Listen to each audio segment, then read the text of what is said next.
Hello, আসসালামু আলাইকুম। আজকে আমরা প্রবলেম সলভিং এর 4 নম্বর ক্লাস দেখব। এখানে আমাদের একটা প্রবলেম দিয়েছে যে স্ট্রিংটি বড় হাতের অর্থাৎ আপার কেসে প্রিন্ট করতে বলছে, আর একটা বলছে যে স্ট্রিংটি ছোট হাতের বা লোয়ার কেসে প্রিন্ট করো। তো যেহেতু আমরা যদি স্ট্রিং এর ক্লাসগুলো দেখে থাকি তাহলে তো এটা পারার কথা। তো আমরা এখানে একটা জিনিস হচ্ছে গিয়ে বুঝি, তো আপার কেস করার জন্য আপার মেথডটা ব্যবহার করা হয়, তাই না? ধরো একটা স্ট্রিং নিলাম, যে একটা ভেরিয়েবল নিলাম, ধরো নেম নামে একটা ভেরিয়েবলের মধ্যে একটা স্ট্রিং নিলাম, ধরো আবিরকে নিলাম। এখন আমি চাচ্ছি যে এটাকে বলছে যে সবগুলো বড় হাতের অক্ষর করতে হবে। তো তারপর আমাদের কি করতে হবে? প্রিন্ট করতে হবে। প্রিন্ট করব, কাকে প্রিন্ট করবো? নেমটাকে। নেমটাকে দেওয়ার পর এখানে আমাদের কি করতে হবে? বলছে যে আপার কেস করতে হবে, অর্থাৎ আপার যেটা আছে, এই যে আপার, যে ডট দেওয়ার সাথে সাথে কিন্তু ভিএস করে চলে আসে আপারটা। আপার আসলো।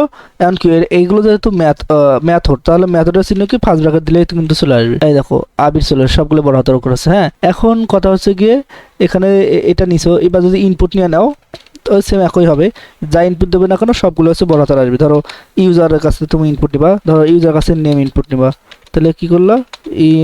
ইনপুট ইউজারকে বললা ইওর নেম, এটা যখন বলার পর প্রিন্ট করতেছো নেমটাকে, তো যেহেতু প্রিন্ট করবা, নেমটা প্রিন্ট করে ডট দিয়ে আপারটাকে দিলা, দেওয়ার পরে কল দিলা। হ্যাঁ, এখন যখন আমি হচ্ছে গিয়ে বলতেছি ইন্টার ইওর নেম, যখন বলছে নাজমুল NAZ না NAG, আর যাই হোক NAG, যখন আমি দিলাম তখন দেখো বড় সবগুলো অক্ষর মানে বড় হাতের অক্ষর হলো। হ্যাঁ, এখন এই কথাটা কি আমি এক লাইনে লিখতে পারি? অবশ্যই আমি বলছিলাম যে প্রত্যেকটা ইয়ার বিষয়ে আমি হচ্ছে 2-3 ভাবে সলভ করব প্রত্যেকটা প্রবলেমকেই।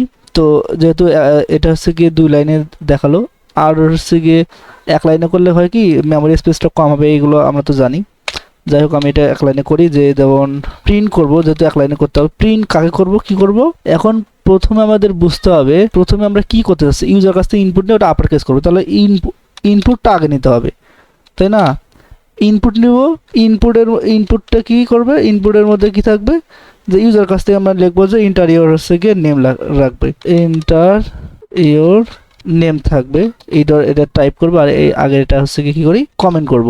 ইনপুটটা নিবে, নেওয়ার পর তারপর হচ্ছে গিয়ে আমাদের কি করা লাগবে? এটাকে ইউজার যদি একটা নাম লেখে, ধরো ইউজার একটা আবির লিখলো, এটাকে কি করতে হবে?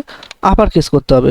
এই জাস্ট কি করবো, যে আপারটাকে দিব, দিয়ে হচ্ছে গিয়ে মেথড দিয়ে একটু আমাকে তো ফার্স্ট ব্র্যাকেট দিতে হবে। দেখো এক লাইনে কোড হলো না? এখন যখন আমি হচ্ছে কি করব, রান করব, এখন দেখো যে ইন্টারিয়র নেম দিলা হচ্ছে গিয়ে ধরো নাজমুল দিলা, এখন দেখো হচ্ছে গিয়ে এই যে বড় হাতের অক্ষর চলে আসছে, দেখছো এক লাইনে চলে আসছে। সেম একই কথা, জাস্ট ওই ছোট হাতের করছে।